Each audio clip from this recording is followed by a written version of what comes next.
she was apparently screaming to the producers, very, very annoyed at what they'd asked her. And I imagine that is that sort of question. She wasn't there for that because she said, I didn't expect this. And you mustn't do that with Meghan because she's in control. But you could see she couldn't contain her anger, her fury, just the same as in and out of the interview, she couldn't stand Harry speaking. She would look at him with such harsh eyes and such a terrible expression on her face because she didn't want him to talk. Angela Levin, I have been looking forward to speaking to you about this extraordinary interview with miserable Meghan and unhappy Harry for the past few days. It certainly wasn't a good 43rd birthday for the Duchess of Sussex, was it? Because for their first sit down together since Oprah Winfrey, which is actually a really big deal, back on CBS, this time with another very experienced TV professional from America, Jane Pauley. Despite all of that, it was a real car crash.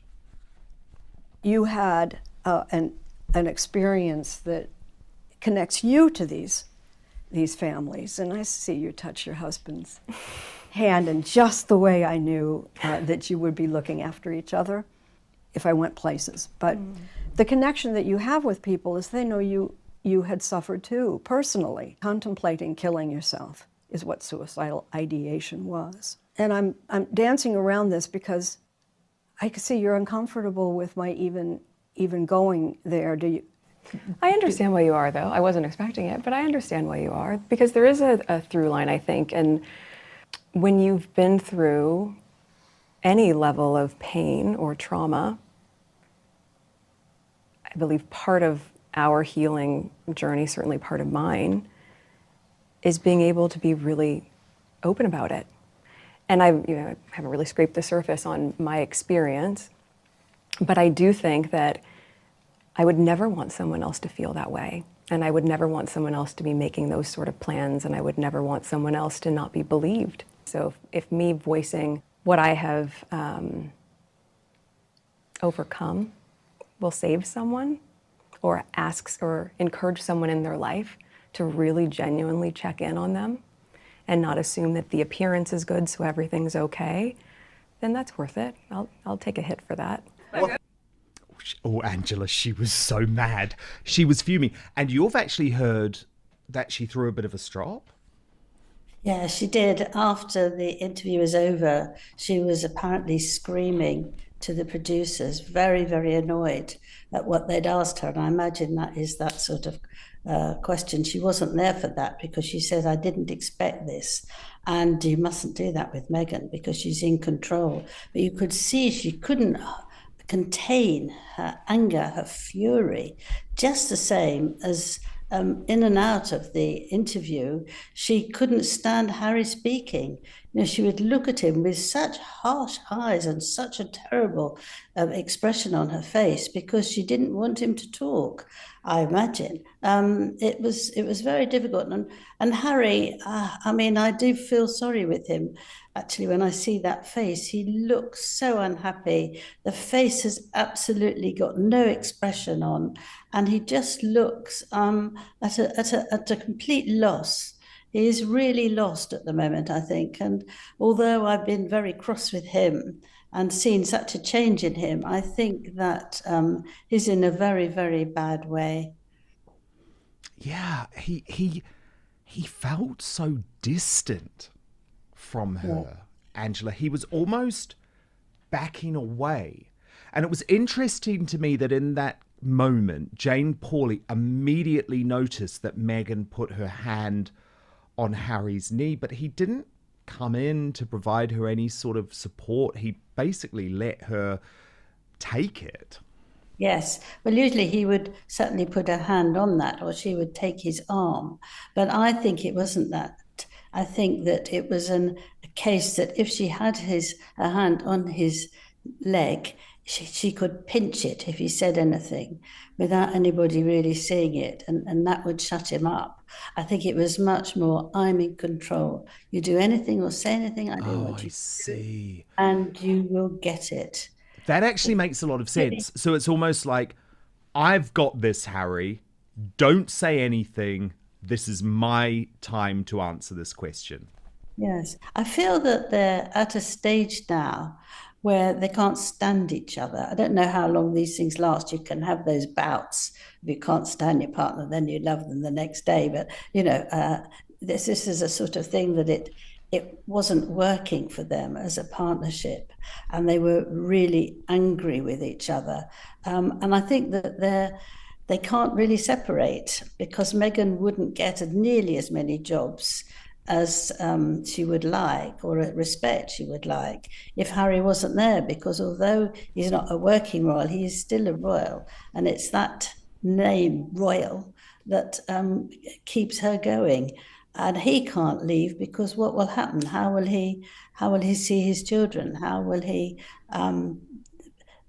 be anything really? And I think that they've come to a very, very difficult. So, Meghan's interview with Oprah, it was meant to be a moment of empowerment, a chance to reclaim the narrative.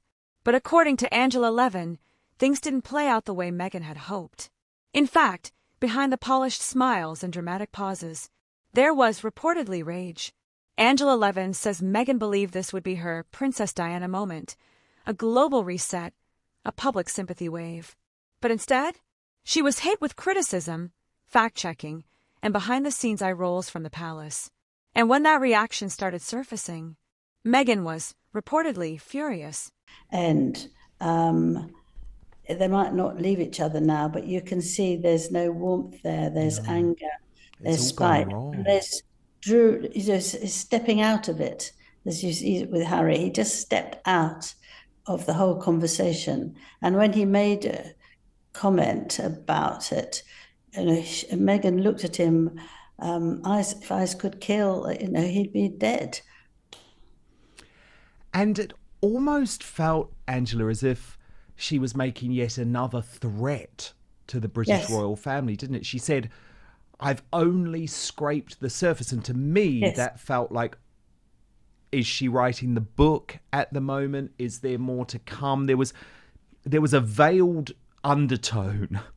A sinister sort of little, be careful, royal family. I've got more to say on this, and I'm not going to say it in this interview. Yes, exactly. I think she's very good at those. She fits in these lines of warning people or saying that she's still suffering from things. She's a victim. She likes to be a victim. I can't understand why, because she's got, 16 bathrooms, children, one of each sex, loads of money, but she likes to be a victim. And with this time, she just doesn't care. She just makes people want to feel sorry for her. Well, why on earth should they, The whole thing about her wanting to commit suicide is a very strange one as well. I mean, if I can just Do you believe it?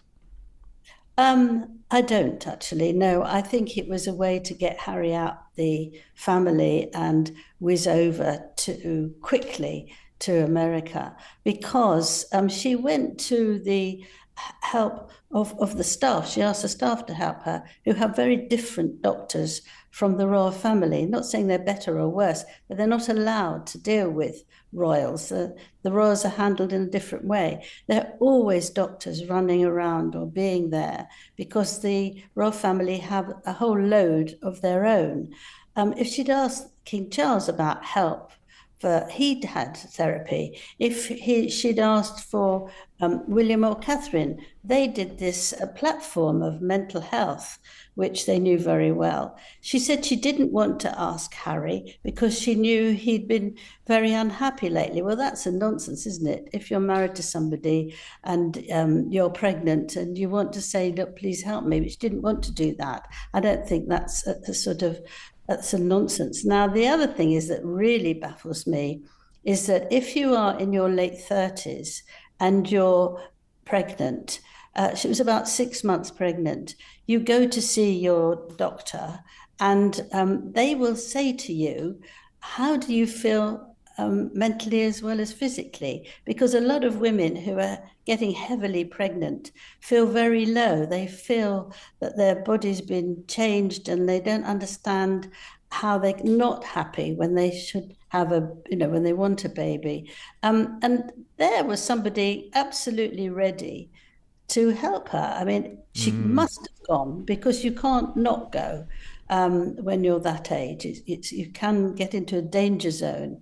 And I just think that if she hasn't done anything like that, it makes a nonsense. But the other thing is, on that day when she did tell him, and she'd been crying and crying, she turned up at the Royal Albert Hall looking ever so glamorous, lots of makeup, black dress, very attractive, laughing, smiling. Now, I know you can, as they say, put on a good face, but I think if you're nearly suicidal, you can't get out of bed, you can't be bothered to make up. Life has no interest for you, and therefore you're not going to make a big effort to look wonderful. But she did, she looked fine. So for me, and of course I might be wrong, it's just my feeling, I don't believe in it.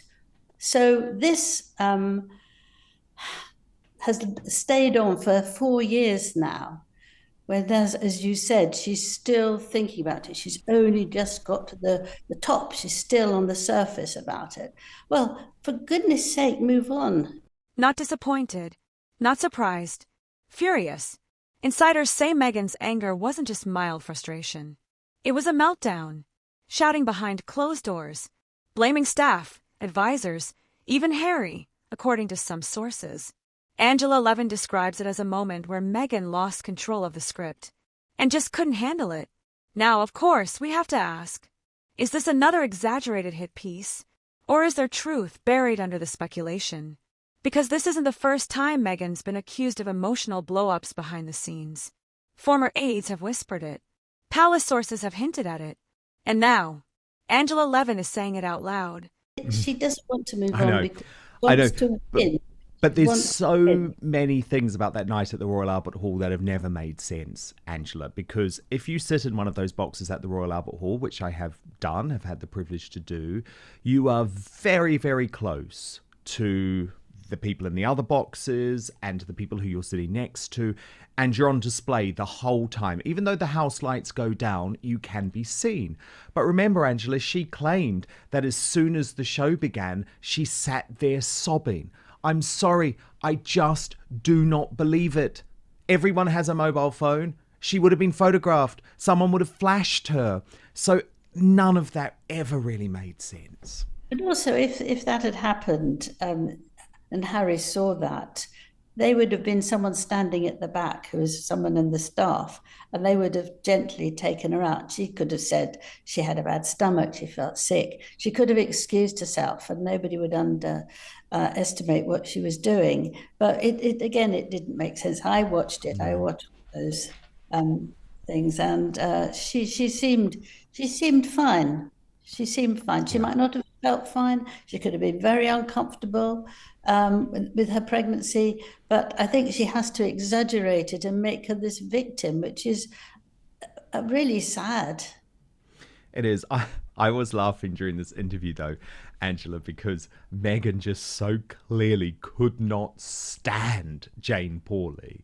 And this is why usually they only agree to be interviewed by their friends, because they want it to go a particular way. But Jane Pauley wasn't really being horrible. She was just being honest. And she was saying that this is a very modest start to your new project. But again, it's a bit of a car crash moment. Watch. The two of you, this is, it's a modest beginning.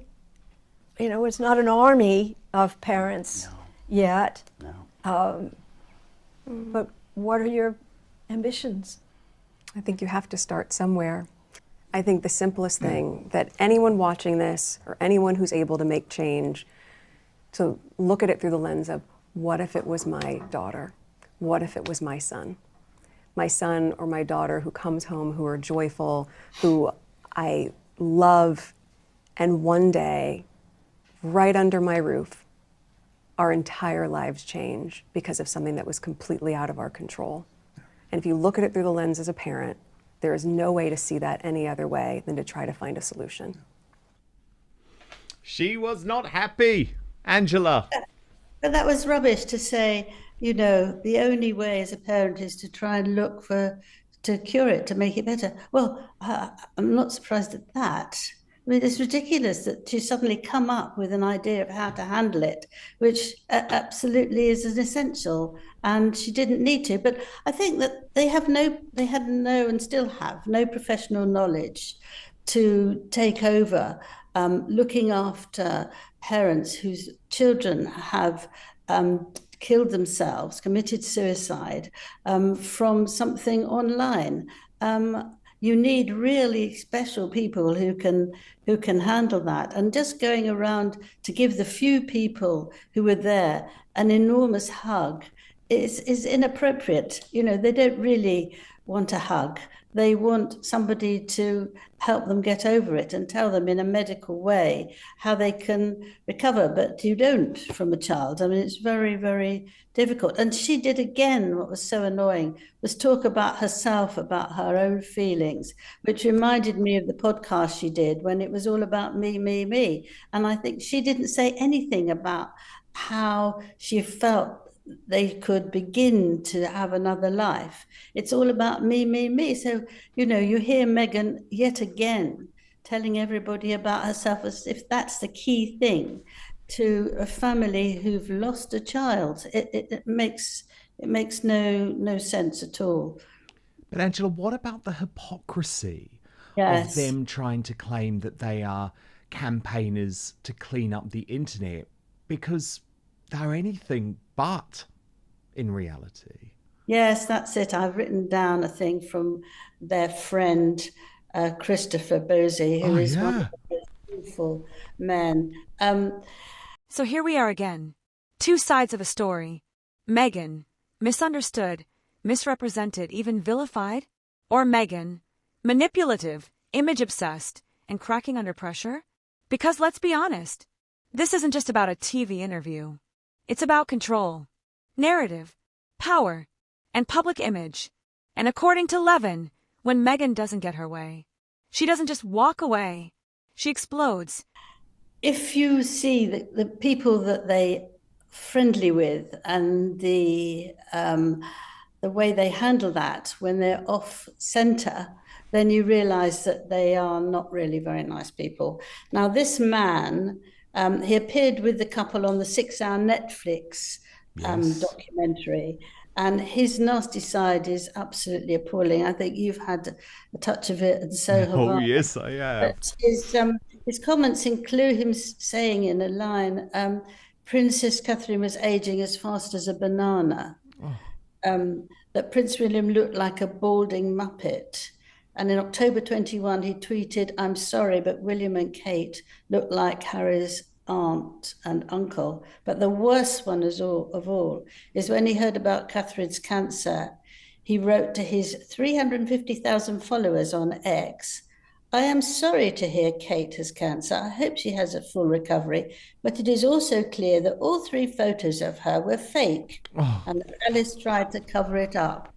Now, So he's a lunatic. hear that someone's got cancer, you don't then try and knock them over with saying that their photos were phony. I mean, I think it's the most spiteful, nasty thing to do. Now, to be friendly with someone like that, if you want to deal with families who've had the most horrendous experience, I think you would keep well away.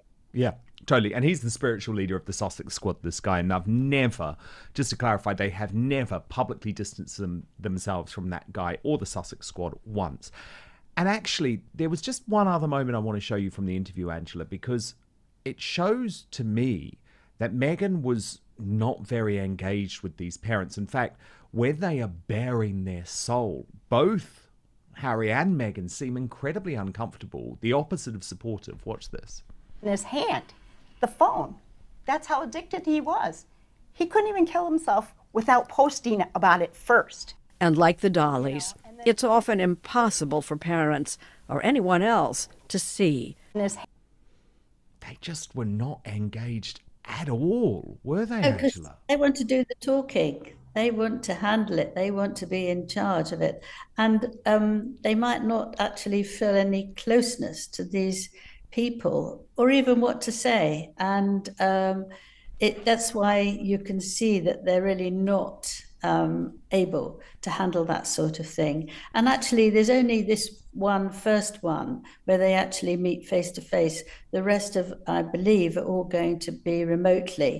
And that's not going to help either, because if someone is dreadfully upset and had such a hideous experience, talking over is not going to help, really. You need a proper medical person who can help you, and time will help a little bit, but you'll never recover from the loss of a child. And the fact that Meghan felt that she wanted to. So what do you believe? Was Meghan's fury justified? Or are we watching another PR mask start to slip? Drop your thoughts in the comments. I'm reading every one of them. And if you want more raw, real royal commentary, hit like, subscribe, and turn on the notification bell.